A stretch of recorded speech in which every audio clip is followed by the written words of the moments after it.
কাজ করতে শুরু হাজার করল। বছর ধরে চলতে থাকুক একদিন এত কুনাল সুন্দর নিজে একটা নিজেই মায়াবী উঠে রাত। দাঁড়ালো এবং হাঁটা নীলাম্বরী শুরু শব্দ করল। করে হাসল। এটা দেখে আমি তারপর এতটাই বলল, আনন্দিত বৃষ্টির হলাম যে ঝাপটা আমার একটু চোখে কমে জল এসেছে। এসে গেল। চলুন না বাইরে এমন গিয়ে বসি। পরিবর্তন দেখে ডাক্তাররাও আর অবাক কিছুক্ষণ হয়ে তোমার গেলেন। হাতটা ধরে থাকি। এখন কুনাল হা পুরোপুরি হা সুস্থ। ঠিক আছে সেই থাকুন। রাতের আমি খাবার ওর খাওয়ার হাতটা পর শক্ত আমি করে আমার ধরে ঘরে আছি। চলে যাচ্ছিলাম। ছেড়ে দিলে হয়তো হঠাৎ আর কুনাল ধরা হবে আমার না। হাত ধরল এবং ওর বলল, পরীক্ষায় আমাকে পাশ করতেই হবে। তানিয়া, এখন থেকে তোমার নয়তো যে জায়গা সারা ওখানে নয়, জীবনের মতো আমার হারিয়ে ঘরে। ফেলবো ওকে।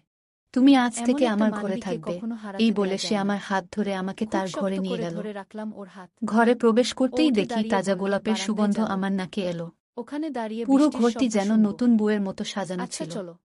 আমি অবাক অন্ধকারের হয়ে মধ্যেই কুণালের ওর দিকে হাত ধরে তাকালাম। ধরে হাতরে তার দরজার চোখে কাছে এক আসলাম। ধরনের গভীরতা ছিল। তারপর দরজা খুলে বাইরে আর বের তার হলাম। অভিপ্রায় বুঝে আমি যদিও লজ্জায় খুব তার বৃষ্টি বুকে মুখ হচ্ছে, লুকিয়ে ফেললাম। তবুও বাইরে তত বেশি সেও আমাকে অন্ধকার তার নেই। বাহুতে জড়িয়ে নিল। বেশ সেই পরিষ্কার রাতে বৃষ্টি আমাদের দেখা জীবনের যাচ্ছে। নতুন অধ্যায় শুরু হল। ঝমঝম শব্দে বৃষ্টির বিয়ের ফোঁটা ১ পড়ছে বছর টিনের পর চালে। কুণাল আমার ভালোবাসা গ্রহণ নীলাম্বরী করল আমার হাত এবং ছেড়ে দিয়ে আমাকে তার বারান্দায় স্ত্রী দাঁড়িয়ে হিসেবে বৃষ্টিতে সম্মান হাত দিল। ভেজাতে লাগলো।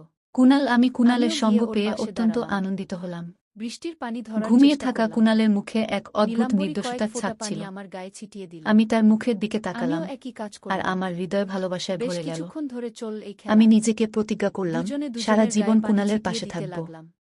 এবং নীলাম্বরী প্রার্থনা হঠাৎ করলাম, ইছুটে যেন নিচে নেমে প্রতিটি গেল। জন্মে কুণালের মতো একজন আঙিনায় দাঁড়িয়ে সঙ্গী পাই। বৃষ্টিতে গল্পটা ভিজতে কেমন লাগলো। লাগলো জানাতে আমি ভুলবে না। ঝাপসা আলো আধারিতে ওকে আরও ভিজতে মজার দেখছি। মজার রোমান্টিক গল্প মেয়ে শুনতে মানুষকে চাইলে ভিজতে ভিডিওটি লাইক, দেখলে এত ভালো শেয়ার লাগা কাজ এবং করে চ্যানেলটি আমার জানা সাবস্ক্রাইব ছিল না। করতে এবং বেল ও আইকনটি ক্লিক রীতিমত করতে নেচে নেচে ভুলবে না। বৃষ্টিতে ভিজছে। ধন্যবাদ। আমারও ইচ্ছে করল ওর সাথে বৃষ্টিতে